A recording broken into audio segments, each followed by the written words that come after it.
జీవం కలిగిన తండ్రి, మహోన్నతుడైన దేవ, మీ పరిశుద్ధ పాదాలకు వందనాలు స్తోత్రాలు చెల్లిస్తా ఉన్నాం.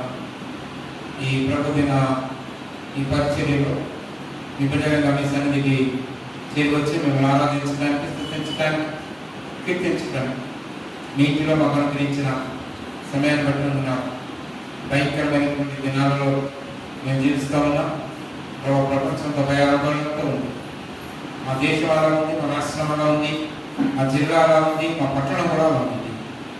ఎన్ని పరిస్థితులు ఉన్నప్పటికీ మాకు ఇచ్చిన వెసులుబాటు మీ సన్నిధికి మేము చేరువచ్చి మిమ్మల్ని ఆరాధించడానికి మాకు అనుగ్రహించిన ఈ మంచి సమయాన్ని బట్టి వందనాలు.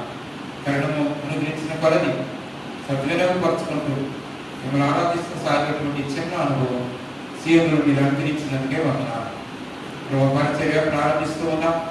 ఉదయం నుండి మీ బిడ్డలు ప్రమాణ పరిచయ స్నేహితులు మందిరాన్ని సమర్పరచడము, చిన్ని బిడ్డలు మొదలుకొని పెద్దవారి వరకు వారి వారి తండ్రి భాగస్వామ్యాన్ని పొందిన విధానాన్ని బట్టి వందనాలు. మరొకసారి దీనిలో మీ సన్నిధికి వస్తాము. మేము ఈ పరిచయం ప్రారంభించుకుంటాము. దాన్ని మిమ్మల్ని మేము ఆరాధించాలి, మిమ్మల్ని పూజించాలి, మా రక్షకుడు ప్రభువైన యేసుక్రీస్తుని ఆరాధించాలి. మాకు అనుగ్రహించి మా హృదయాలలో మీ స్వారూప్యమును నడిపిస్తున్నారు. మా పరిశుద్ధాత్మ దేవుని ఆరాధించాలి. గొప్ప ఆశతో మీ సన్నిధికి మేము వచ్చాము. మా కొన్ని నియమాలను నియమించుకున్నాం. సమయ పాలన, అదే రీతిగా మర్యాద, ప్రభా అనుకరణ, క్రమం, ఇవన్నీ కూడా మేము ఆలోచన చేసుకుని ఒక క్రమైన రీతిలో మిమ్మల్ని ఆరాధించడానికి రాగలిగాం. పరిచర్య ప్రారంభిస్తూ ఉన్నాం. ప్రారంభం నుండి చివరి వరకు మెండైన మీ కృప మా పట్ల విస్తరింపచేస్తే రమ్మని ప్రార్థన చేస్తూ ఉన్నాం. పాటల్లో, వాయిద్యాల్లో, ఆరాధన వర్తమానంలో, బల వర్తమానంలో, చివరి వర్తమానంలో, సండే స్కూల్ బిడ్డల మధ్య జరిగే పరిచర్యలు, భోజన సహవాసంలో, అదే రీతిగా యవనస్తుల కోరికలో మీ కృపను మాకు అనుగ్రహిస్తున్నామని పరిగి ఏరుకునే విధంగా కొన్ని మాటలు మీ లేఖనాలను మేము ఏరుకొని పట్టుకుని వెళ్ళగలుగులాగా ముఖ్యంగా నన్ను మమ్మల్ని మీరు సిద్ధపరచమని ప్రార్థన చేస్తూ ఉన్నాను. చెరువుచ్చిన మేము మీ సన్నిధి రచనతనాన్ని అనుభవించే విధంగా మీ కార్యంగా చేయండి. ఎవరు ఏ విధమైనటువంటి సమర్థనం కానీ అనాలోచనత కలిగిన వారుగా కానీ కానీ ఉన్నటువంటి శరీర బలహీనతను బట్టి కృంగిన వారుగా లేక తండ్రి నిద్రమత్తుతో జోగేవారుగా ఉండకుండా ఆశతో ఎదురు చూసేవారుగా మమ్మల్ని సిద్ధపరచండి. భయంకరమైనటువంటి ఎండ పరిస్థితుల్లో ఆ యొక్క సముద్రంలో ఆలోచనలు పైకి వచ్చి నీటి కొరకు, నీటి బొట్టు కొరకు ఎలాగైతే నోరు తెలుసుకుంటారు, అట్లా మేము కూడా ఆశ మీ సన్నిధి హృదయాలు తెరిచిన వాటిగా మమ్మల్ని సిద్ధపరచండి. హృదయం తెరవబడింది కనుక ఆమె చెప్పబడుతున్న వాక్యమే అందు లక్ష్యముంచుననే మాట మాకు కూడా నెరవేర్చమని ప్రార్థన చేస్తూ ఉన్నాం.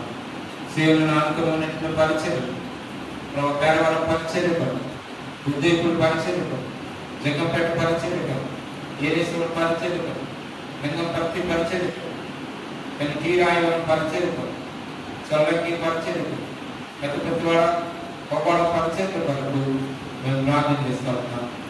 ఆయా బలహీనత కలిగిన విధానం ఇదను మీకు రాలేని వారు ఉన్నాం. కానీ ప్రతి వ్యక్తి వరకు ప్రార్థన చేస్తూ ఉన్నాం. ముఖ్యంగా వేటపాలెం బచ్చన్న కుటుంబాన్ని జ్ఞాపకం చేసుకుంటుంది. తర్వాత రఘుపతి గారి కొరకు, ఆపాయన గారి కొరకు, సుధీర్ కొరకు, ఝాన్సీ కొరకు, మౌనిక కొరకు ప్రార్థన చేస్తూ ఉన్నాం. చిన్నబిడ్డ కొరకు కూడా ప్రార్థన చేస్తూ ఉన్నాం. దేవి కూడా 15 మంది దేవి కొరకు, ఆ కుటుంబం కొరంతటి కొరకు ప్రార్థన చేస్తూ ఉన్నాం. వచ్చిన మేము మరొకసారి మమ్మల్ని మీ చేతులకు అప్పగించుకుంటూ మీరే మీకు దగ్గరగా ఉండి ఆధిపత్యం వహించి మా ద్వారా మీ నామాన్ని మహిమ తెచ్చుకోండి. మహిమగంత ప్రభావాన్ని మీకు చెల్లిస్తూ ఆరోపిస్తూ మా ప్రభువు రక్షకుడు యేసుక్రీస్తు నామమున స్తుతించి ప్రార్థించి వేడుకుంటున్నాం తండ్రి. ఆమేన్.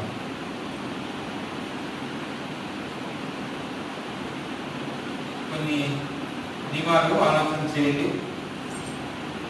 మీకు ఇవ్వబడిన కుర్చీలో కూర్చోవద్దు, తప్పైన కింద కూర్చోవద్దు. తర్వాత కుర్చీలో కదపోదు, ఎందుకంటే మేము ఆ యొక్క దూరం గురించి ఆలోచన చేసి కుర్చీలు ఏర్పాటు చేస్తాం. కాబట్టి ఆ కుర్చీలోనే మీరు కూర్చోండి. కుర్చీ రెండోది, చైర్ వచ్చినప్పుడల్లా మీరు వచ్చినప్పుడు శానిటైజర్ స్ప్రే చేసుకొని రండి. మాస్కులు ఎవరు తీయరు, మాస్కులు పెట్టుకునే ఉండండి. బోధించేవాళ్ళు మరి పాటలు పాడేవాళ్ళు తప్ప ఇంకెవరు కూడా మాస్కులు తీయరు. ఒకవేళ సహోదరి యొక్క రేపు చైర్స్ నింపబడితే యువత రేపు వెనకాల కూర్చోండి, తప్పేమి. తర్వాత మంచి మర్యాద ఏంటంటే మీ ఎదురు కుర్చీ ఖాళీగా ఉంటే ఆ కుర్చీలో వచ్చి కూర్చోవాలి. ఆ కుర్చీ ఖాళీగా మనము బైబిల్ మిషన్కి సంబంధించిన వాళ్ళం కాము. ఎందుకంటే వాళ్ళకు ఖాళీ కుర్చీ వేసి పెడతారు, అలాగే మనం ఖాళీ కుర్చీ పెడతాము. మర్యాద వేసాం కాబట్టి మీ ముందున్నటువంటి కుర్చీని తప్పకుండా నింపు ఉంచాలంటే వరుస నింపబడిన తర్వాత వెనక ఉంటారు. లేకపోతే ఏమవుతుందంటే వెనకాల వచ్చే వాళ్ళు మిమ్మల్ని దాటుకుని ముందుకు రావాల్సి ఉంటుంది. ఇది మర్యాద సంఘం యొక్క ఆలోచన చేయండి. ఈ సమయంలో కీర్తన గ్రంథం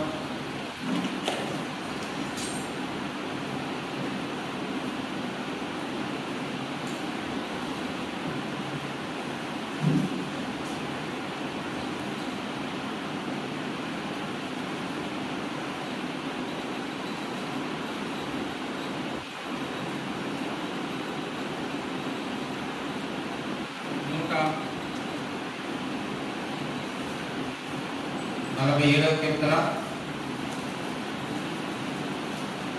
147వ కీర్తన. ఈ కీర్తన 10 వచనాలను మనం మార్చి చదువుకుందాం.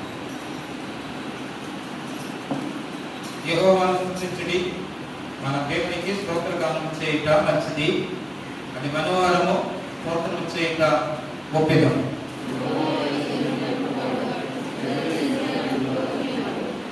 గుండె చెందిన వారిని ఆయన బాగు చేయవాడు, వారి గాయములు కట్టువాడు.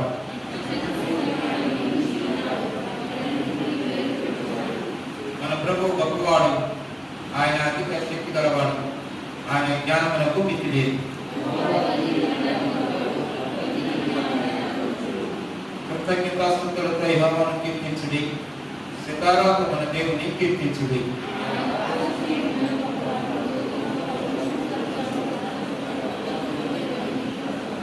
పశువులతో పక్షులు పిల్ల కాకులకు ఆయన ఆహారం ఇచ్చేవాడు.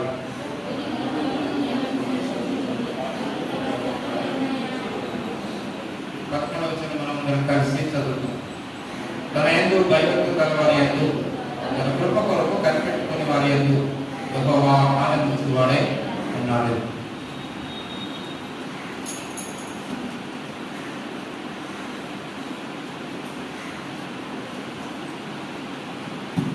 కీర్తన పాఠ పుస్తకంలో నుండి 65వ పాట.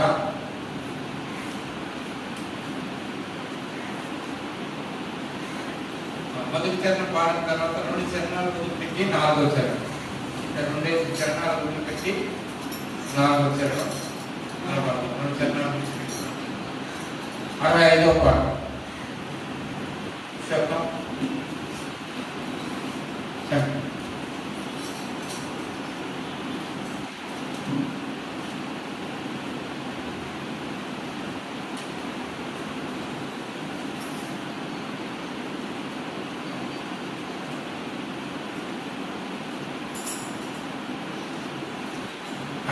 పాట.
160 కోట్ల కడుపుల ద్వారా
అందరం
వాక్యం ఇచ్చింది.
నుంచి 6 మార్కులు కలిసి నిర్గమకాండం 20వ అధ్యాయం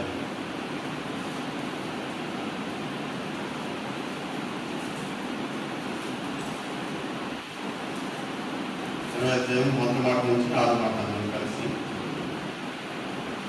చదువు. దేవుడు ఈ ఆజ్ఞని వివరించాడు. నీ దేవుడినైన యెహోవాను నేనే దాసులమైన ఐగుప్తు దేశంలో నేను వెలుపలికి రప్పిస్తే నేను తప్ప వేరొక దేవుడు నీకు ఉండకూడదు. పైన ఆకాశం ఉంది కానీ క్రింద భూమి అంతే కానీ భూమి క్రింద నిర్ణయంతే కానీ దేని రూపమైన విగ్రహమైనను నీవు చేసుకోనకూడదు. వాటికి సాగిలపడకూడదు, వాటిని పూజించకూడదు. ఎలాగనగా నీ దేవుడినైన యెహోవాను నేను రోషము గల దేవుడును. నన్ను ద్వేషించు వారి విషయంలో 3-4 తరముల వరకు తండ్రుల దోషులు కుమారుల మీదకి రప్పించును. నన్ను ప్రేమించి నా ఆజ్ఞను గైకొను వారిని 1000 తరముల వరకు కరుణించు వాడినై ఉన్నాను.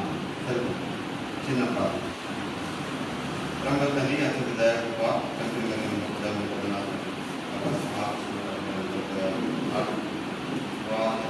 నేనే దోషుల దేవుడు నేను దేవుడు పాసం వస్తున్నాను. నేను ఆరాధన చేయాలో దాన్ని నన్ను సంపూర్ణంగా మరుగుపరుచుకుని నీ కృపల మాకు దయచేయండి. మీరే మాట్లాడమని మమ్మల్ని గొప్ప చేయమని మనం వేడుకుంటున్నాం. నన్ను సంపూర్ణంగా మరుగుపరుచుకుని మనం వేడుకుంటున్నాం. దీని ప్రార్థన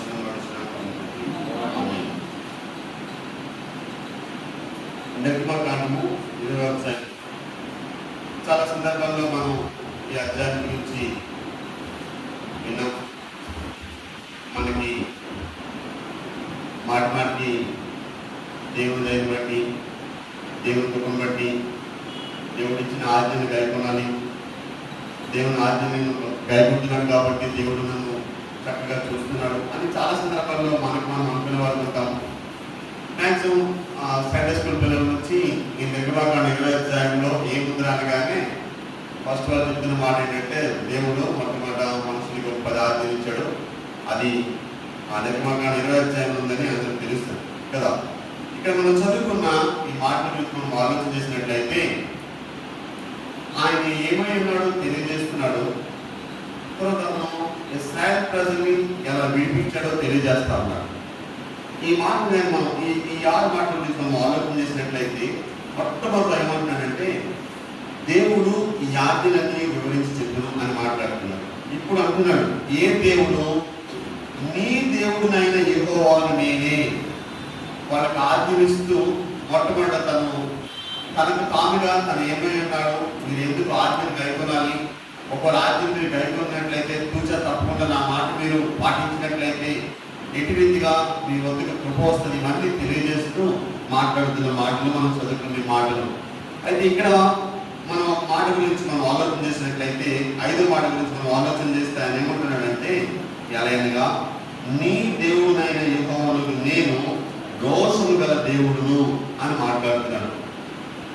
ఎందుకు ఆయన రోషం కలిగిన దేవుడని తెలియజేస్తున్నాడు వాళ్ళకి అని అంటే, ఏ దేవుడైతే నిన్ను దాసీగృహమైన ఐగుప్తు నుండి బందీగృహమైన ఐగుప్తుని నడిపించాడో ఆ దేవుడు తప్ప వేరొక దేవుడు ఉండకూడదు. అది ఎలాంటిదైనా విగ్రహం ఏదైనా అక్కడ పైన రాశాడు చక్కగా, పైన ఆకాశం ఉందే కానీ, క్రిందన్న భూమి మీదనే కానీ, భూమి క్రింద నేల మీదనే కానీ, ఇది కూడా ఆకాశంలో సూర్యుడు నక్షత్రాలను పూజిస్తారు చాలా మంది. అంటే దేని రూపము కూడా మీరు చేసుకోవద్దు, ఎందుకంటే యెహోవాకు నేనే రోషము కలిగిన దేవుడును అని చెప్తా ఉన్నాను.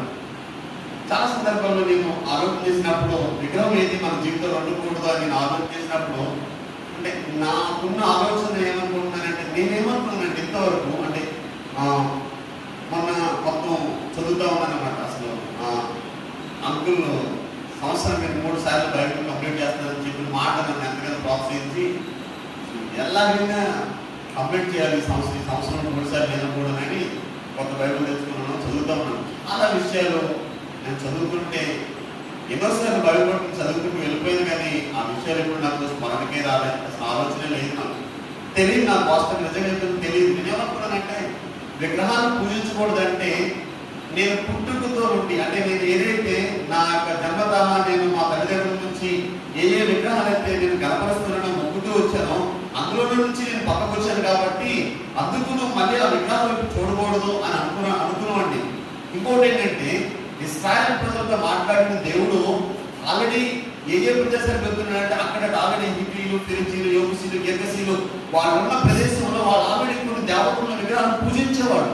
కాబట్టి మీరు వెళ్తున్న ఆన దేశంలో విగ్రహాలను పెట్టుకోకూడదు అంటే ఆ విగ్రహాలను పూజించకూడదు అని చెప్తున్నాడు అనుకున్నాడు తప్ప అసలు ఎందుకు విగ్రహాన్ని మనం పూజించకూడదు అంటే ఆయన చక్కగా చెప్తా ఉన్నాడు.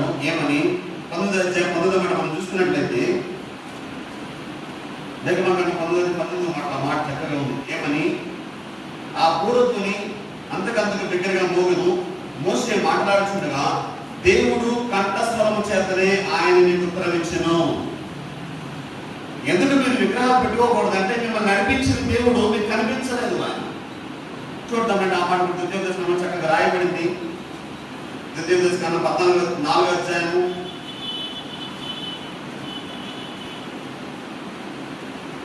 4వ అధ్యాయం ఎందుకు ఆయన దోషం కలిగిన దేవుడు అని తెలియజేస్తూ మొట్టమొదటి విగ్రహాల గురించి మాట్లాడుతున్నాడని చూద్దాం రండి.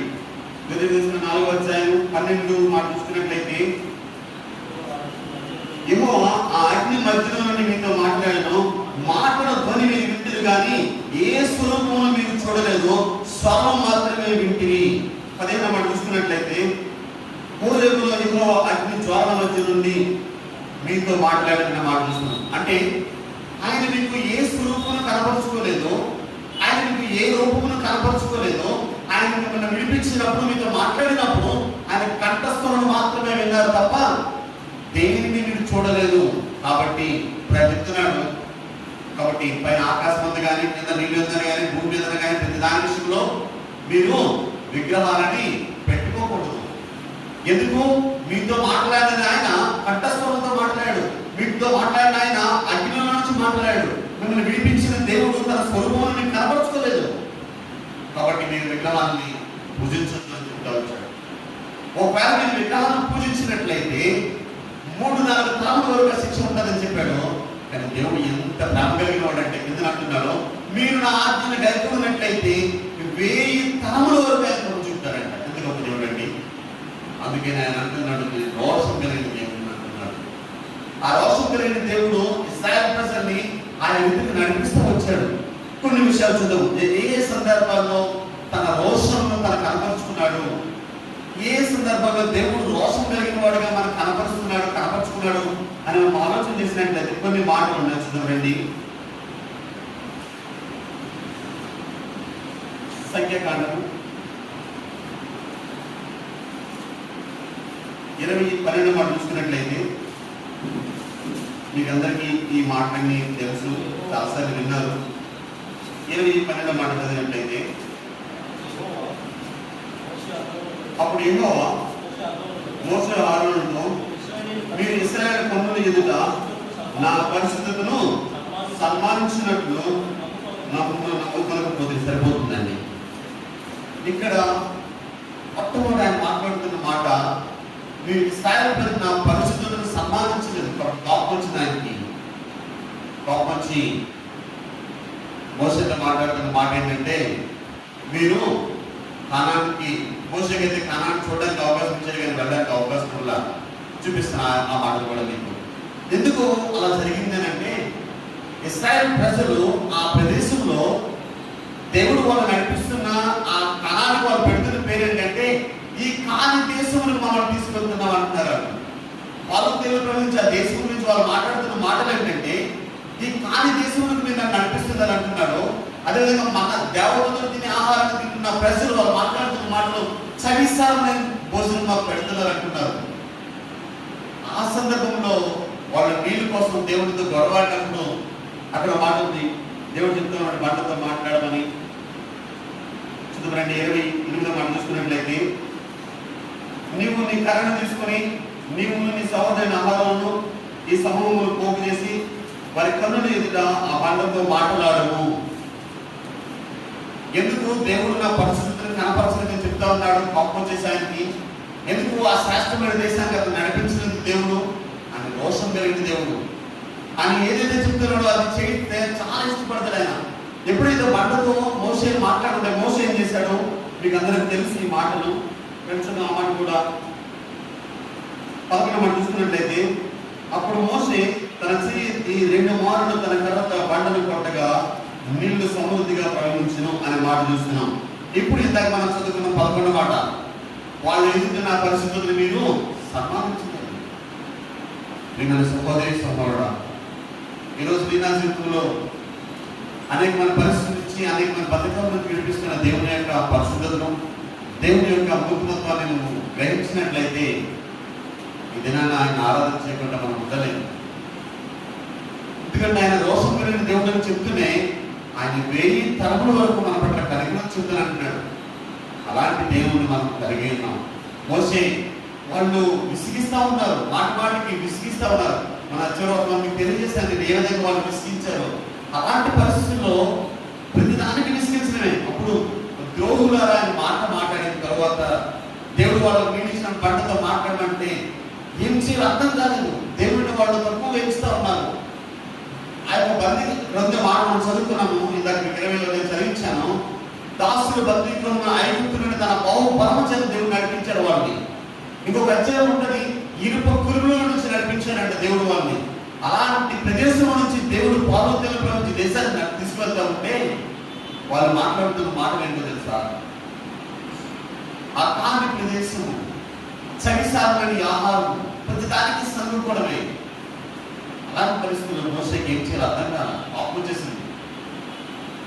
బండను కొట్టినప్పుడు దేవుడు అంటున్నాడు, వారి ఎదుట నా పరిశుద్ధతను సన్మానించలేదు కాబట్టి.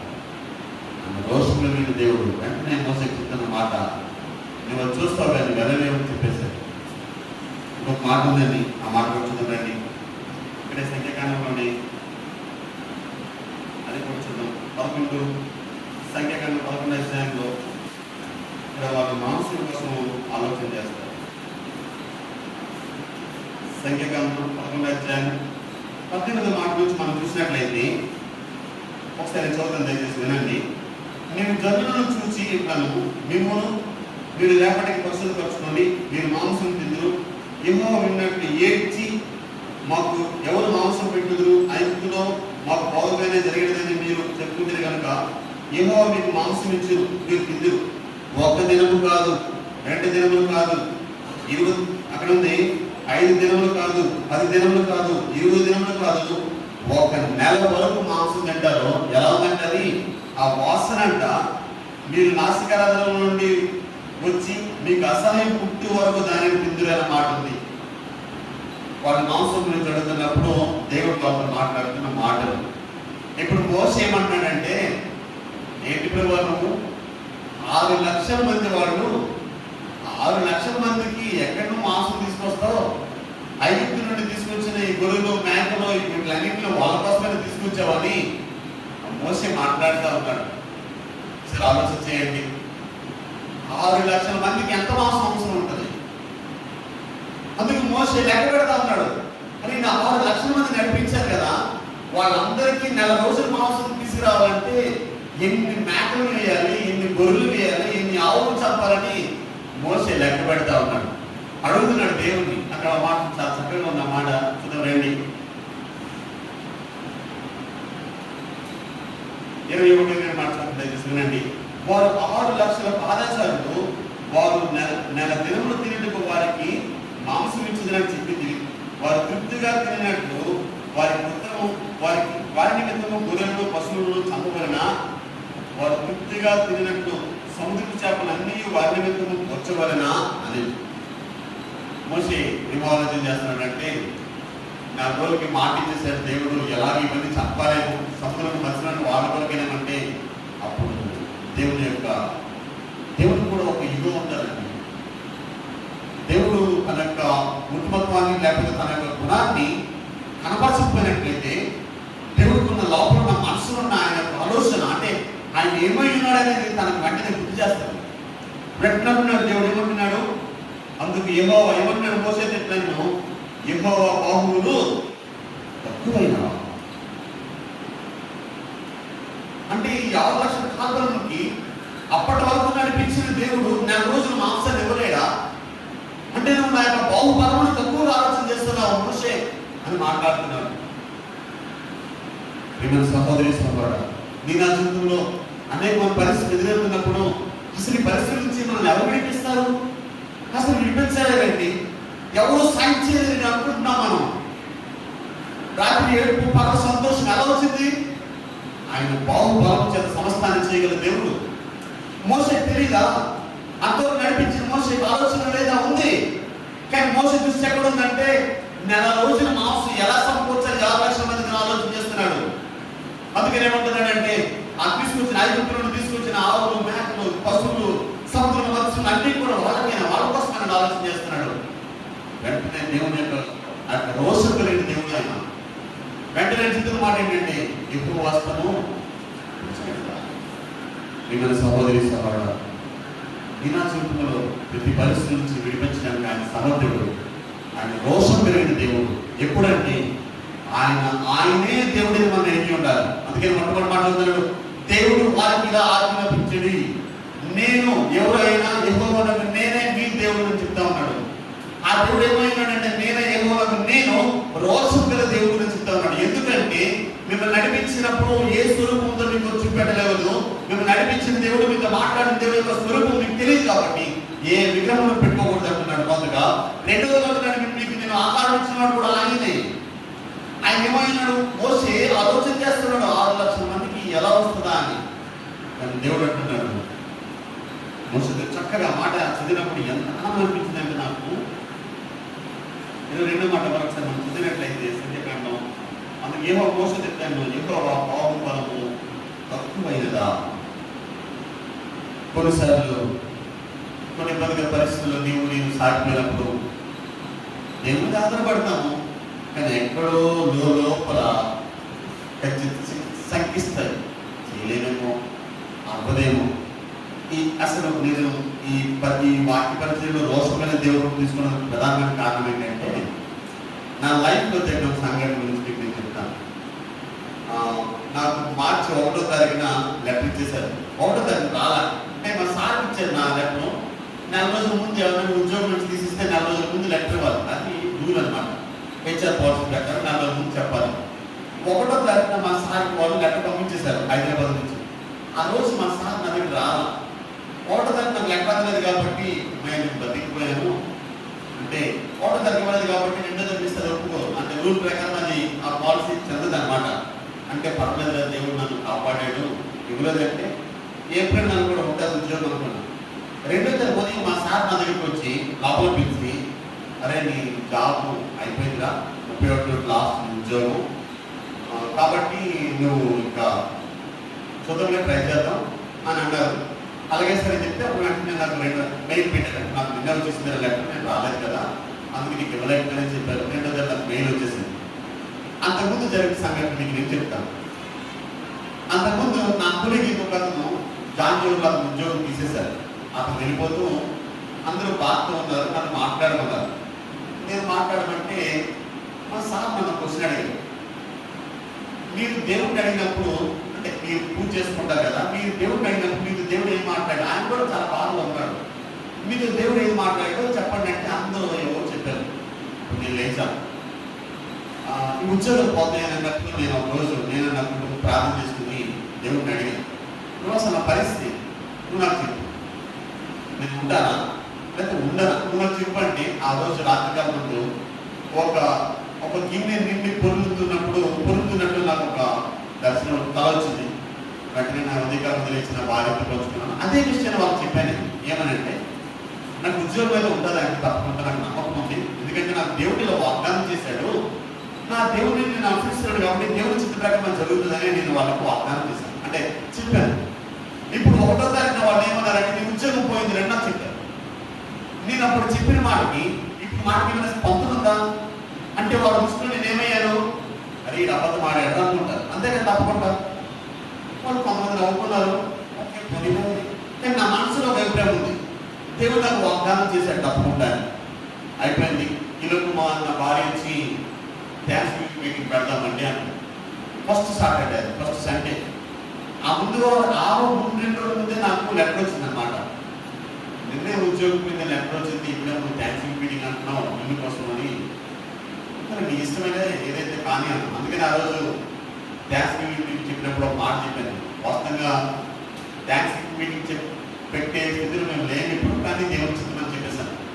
ఆ పరిస్థితిలో కరెక్ట్గా మార్చి 12వ తారీఖున మా సార్ వాళ్ళు వేరే ఆఫీస్కి వెళ్ళి వాళ్ళు చెప్పిన మాట ఏంటంటే, ఏప్రిల్ నెలలో కోసం వాళ్ళు తీసుకుంటారని మిమ్మల్ని చెప్పారు. మరి అది మార్చిలో అయిపోతుంది కదా, వెంటనే అతను హైదరాబాద్ మెయిల్ పెట్టారు, ఏప్రిల్లో తీసుకుంటారు మేడం, కంటిన్యూ కూడా ఒకసారి 1 మంత్ ఎక్స్టెన్షన్ చేయండి అని చెప్పారు. అసలు ఒకసారి హెచ్ఆర్ నుంచి బయటికి లెటర్ విడుదల అయిందంటే మళ్ళీ ఇవ్వరు లెటర్, ఎందుకంటే అబ్బాయికి ఇవ్వరా, వెళ్ళిపోయాడు బాబు ఉద్యోగం ఖాళీ ఉన్నాడు ఇవ్వరా. కానీ దేవుని మహాకృపను బట్టి ఒకరోజు సాటర్డే మందిరానికి వస్తున్నాము, ఫ్రైడే థర్స్డే నేను నా భార్య ప్రార్థన చేసుకుని వస్తున్నాము.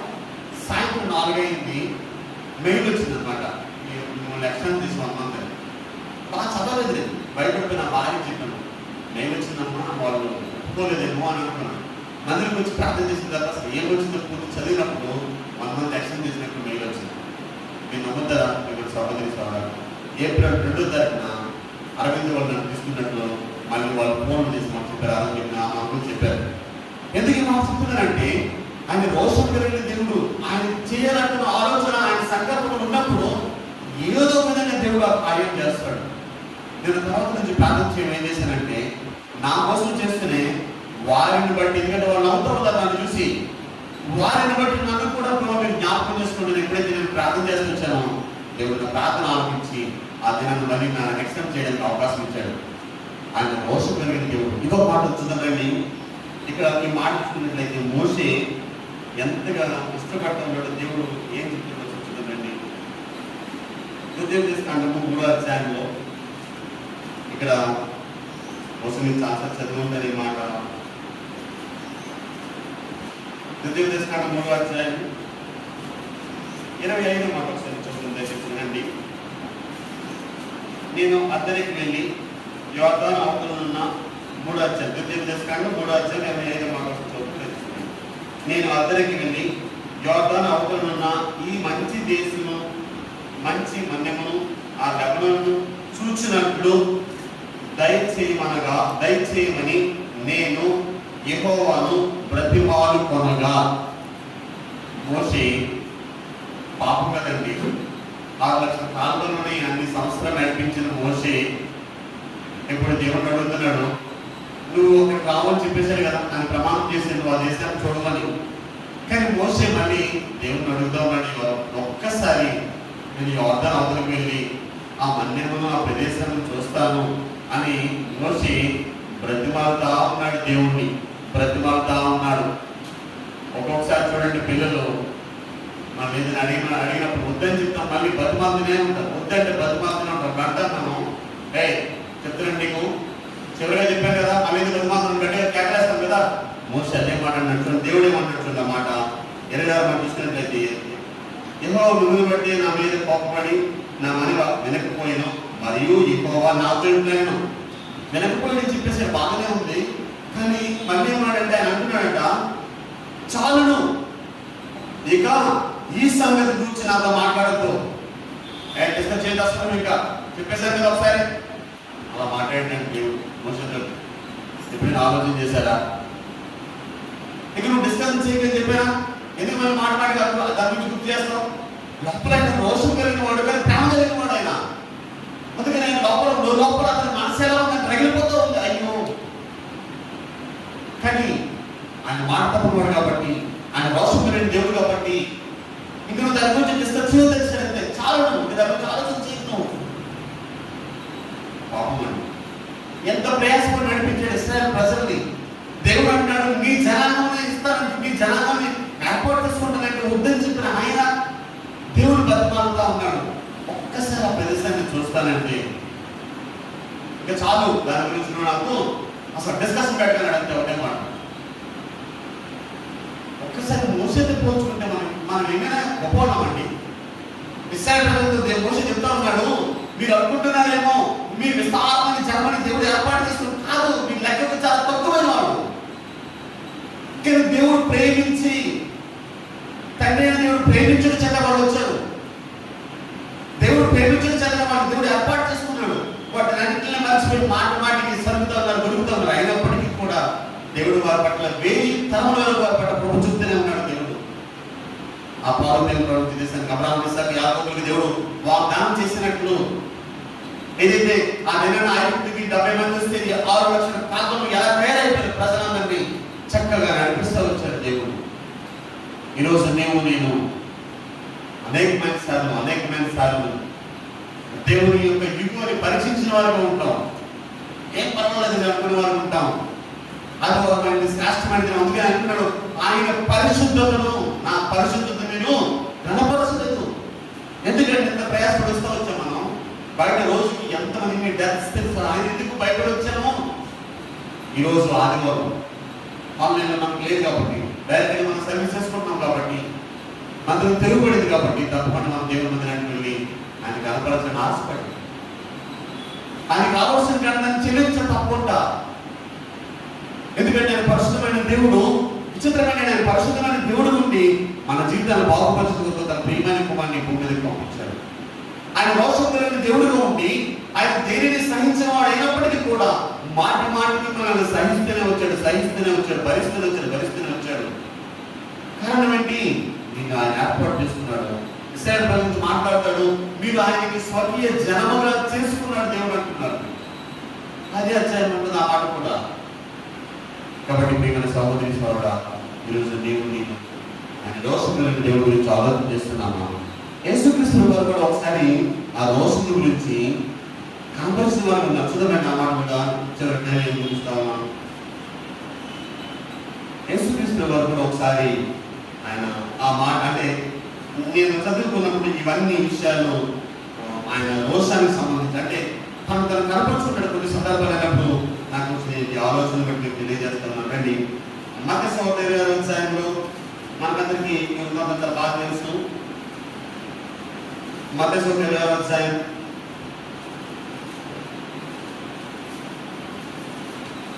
52 మాటలు చదువుతుంది, దయచేసి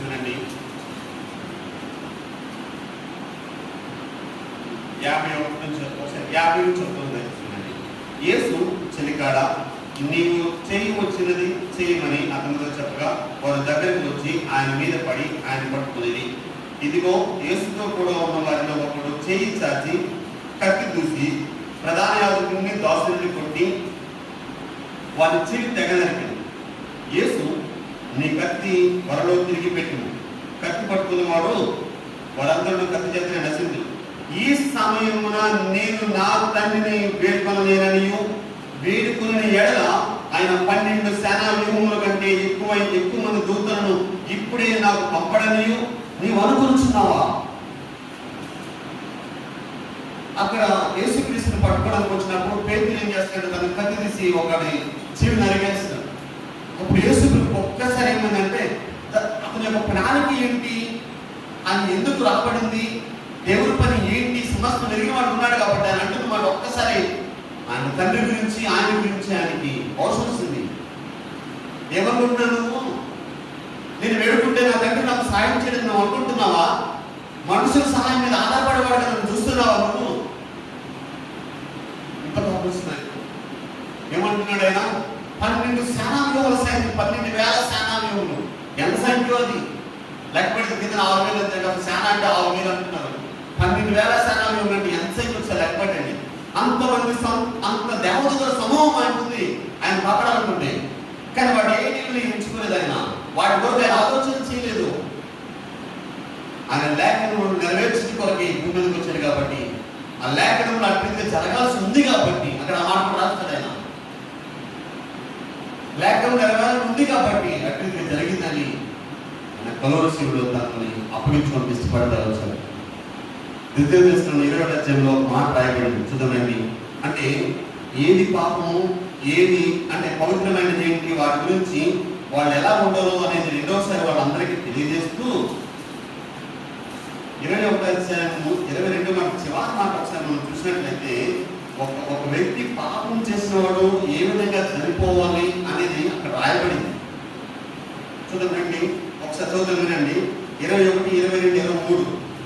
మరణ శిక్షకు తగిన పాపము ఒకడు చేయగా అతనిని చంపి మ్రాణి మీద వేలాడదీసిన ఎడల అతని శవము రాత్రి వేళ ఆ మ్రాణి మీద నిలవకూడదు. వేలాడదీయబడిన వాడు దేవునికి శాపగ్రస్తుడు కనుక నీ దేవుడైన యెహోవా స్వాస్థ్యముగా నీకు ఇస్తున్న దేశమును నీవు అపవిత్రపరచుకున్నట్లు అగత్యముగా ఆ దినమున వారిని పాతి పెట్టవలను. ఒక్కసారి మీరు ఇది చదువుకొని యేసుక్రీస్తు వారి గురించి ఒకసారి మీరు ఆలోచన చేయండి. ఇక్కడ అంటున్నాడు, మరణ శిక్షకు తగిన పాపము ఒకడు చేయగా మ్రాణి మీద వేలాడదీయాలి. కానీ యేసుక్రీస్తు వారిలో పరిశుద్ధత కలిగిన తండ్రి అయిన దేవుని ద్వారా కుమారుడు వచ్చిన ఆయనలో ఏ పాపము లేకపోయినప్పటికీ ఆయన మ్రాణి మీద వేలాడదీస్తూ వచ్చారు. కారణం ఏంటి? లేఖనం నిమిత్తము. ఏంటి లేఖనములు? ఈ లోకంలో నేను పాపంతో పడి చెడిపోతున్న మన జీవితాన్ని బాగుపరచాలని ఆశపడి తండ్రితో సహవాసం కలిగిన ఆయన ఈ భూమి మీదకి మనుషుల వల్ల వచ్చి మనం విడిపించాలని ఆశపడుతూ వచ్చాడు ఆయన. అది నెరవేర్చాలని ఏ పాపము లేని ఆయన పాపముగా చేయబడి పాపములకు శిక్ష అయిన మ్రాణి మీద వేలాడదీయబడ్డాడు ఆయన. ఇంకో మాట ఉంది అక్కడ, ఆ పాపముగా వేలాడబడిన ఆ మనుషుని రాత్రి ఎందు మ్రాణి మీద పెట్టకూడదు. అందుకనే ఒక ఆయన సజ్జనుడు, మంచివాడు, గొప్పవాడు, మంచివాడు, సజ్జనుడు మాట రాయబడి దాని గురించి ఆయన నీ పిల్లలను అడుగుతాడు, యేసుక్రీస్తు వారు ఆ సమాధిని నేను తీసుకెళ్తానని. కాబట్టి రాత్రి క్రమం ఆయన మాట మీద నేను అంటే ఎందుకు ఇది చదివిస్తాను అంటే ఆయన ఏ పాపము లేకపోయినప్పటికీ పాపము చేసిన వ్యక్తి ఏ విధంగా అయితే ప్రాణాన్ని పోగొట్టుకుంటాడో ఆ విధంగా నీ కొరకు నా కొరకు ఒక కలువరిశిలో మాట మీద ఆయన వేలాడుతూ వచ్చాడు. మీ సహోదరి సహోదరుడా, ఎందుకు దేవుడు అట్లీగా తనకి ఇష్టపడుతూ వచ్చాడు? ఎందుకు తన కుమారునికి ఆ విధంగా ఇష్టపడుతూ వచ్చాడంటే 23వ అధ్యాయంలో మనకు అందరికీ బాగా తెలుసు, చాలాసార్లు చదువుకున్నాము. యెషయా గ్రంథం 53వ అధ్యాయం 4-5 మాటలు మనం చూసుకున్నట్లయితే, నిశ్చయముగా అతను మన లోకములను భరించును, మన వ్యసనమును వహించును, అయినను మెత్తపడినగాను దేవుని వల్ల బాధపడినగాను శ్రమను వారిగాను మనం అతను ఎంచుకుని మన అతిక్రమ క్రియలను బట్టి అతను గాయపరచబడను, మన దోషములను బట్టి నలుగుకొట్టబడను. ఇవన్నీ కిందకు వస్తే శిక్ష ఏ విధంగా వచ్చింది చెప్తా ఉన్నాను. కారణం ఏంటి? మనకున్న ఆ పరిస్థితి నుంచి విడిపించాలని దేవుడు తన భీమన కుమారునికి శిక్ష అంటే ఆ పాపంగా చేయబడిన ఆ మ్రాణి మీద, పాపం లేని వ్యక్తిని ఆ మ్రాణి మీద వేలాడడానికి ఇష్టపడుతుంది. కారణం ఏంటంటే ఆయన రోషం కలిగిన దేవుడు. ఆయన మాట ఇచ్చాడు, మనం వినిపించాలని ఆశపడి మన శ్రేష్టమైన తండ్రి యొక్క కుడి భాషలో దేవుడితో సహవాసం చేయని ఆయన ఆశపడితే వచ్చాడు.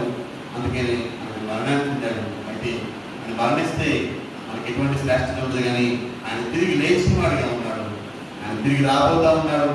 ఆయన రోషం కలిగిన దేవుడు, ఆయన తప్పకుండా మాట ఇచ్చి నెరవేర్చే దేవుడు ఆయన వస్తూ ఉన్నాడు. కాబట్టి ఈ రోజు నేను ఆయన ఎట్లయితే తన అనేకమైన సందర్భాలు తన రోషం వెల్లడపరుచుకున్నాడు, మన జీవితంలో కూడా అనేకమైన పరిస్థితుల్లో తన చేయి చాపి విస్తారమైన పాపం చేయకుండా మనం పక్కగా నడిపిస్తూ వచ్చాడు. గాఢాంధకార పరిస్థితుల్లో పడిపోయినప్పుడు లేపుతా వచ్చాడు. ప్రతి పరిస్థితుల నుంచి ఆయన మనం రక్షిస్తూ వచ్చిన కారణం ఆయన రోషం కలిగిన దేవుడు. దేవుడు కొద్ది మార్గంలో దీవించుగాక. ఆమేన్.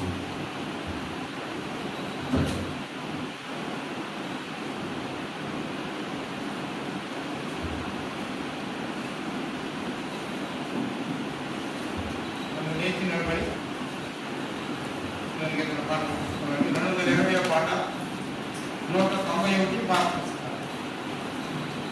220 శరణం గురించి చెప్ప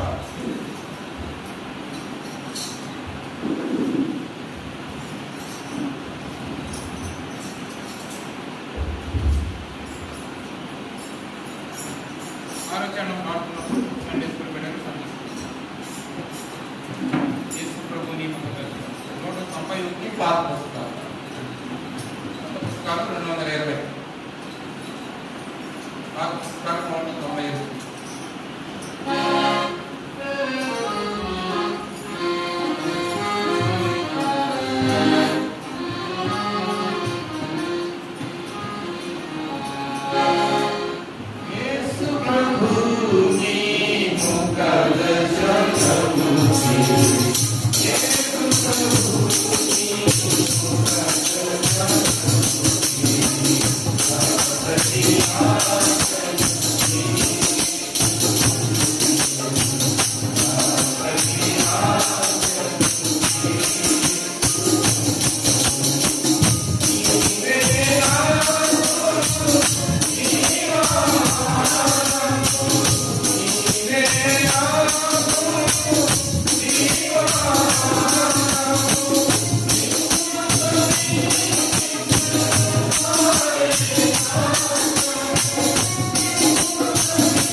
దయచేసి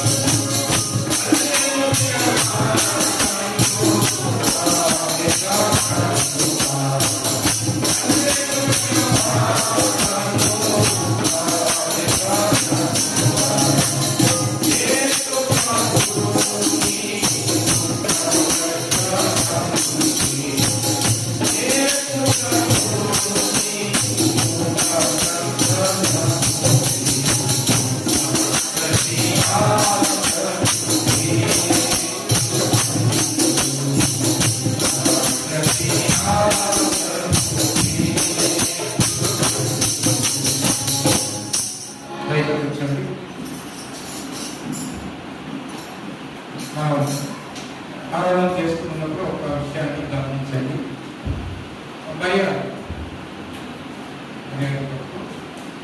కుర్చీలో కూర్చొని ఆరాధన చేయాలి.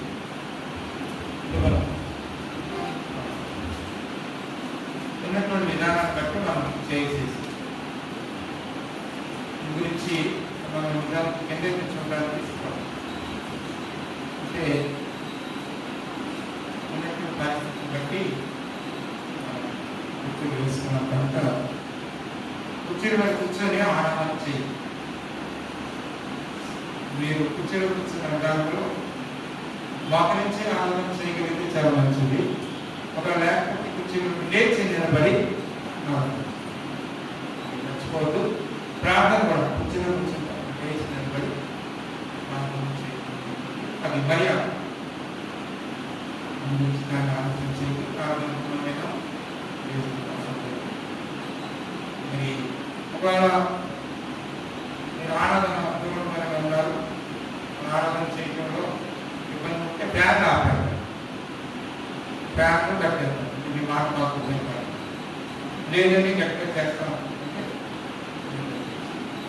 పట్టుకోవాలి సర్వీస్ పెట్టేటువంటి